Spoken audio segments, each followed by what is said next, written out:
Okay, now we've worked on the sealant side of this product, let's work on the adhesive side of this product. What we wanted to create within this product was the ultimate sealant and adhesive.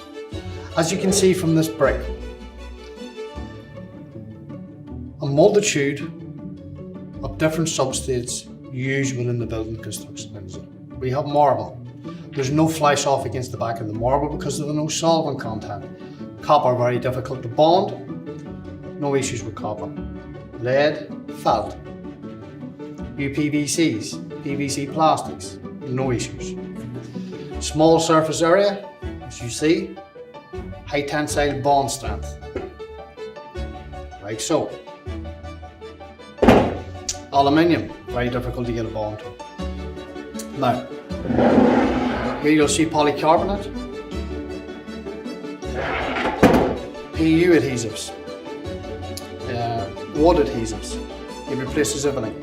Your soft materials such as polystyrene, the fact that there's no solvents in it, it will not attack nothing. This is the little demo where you see where it has created a seal, glass to concrete. Mirrors, doesn't attack the back of the mirror, causing black spot. Your ceramics. So all in all, a product in one that replaces 7 or 8 different types of products just in one tube.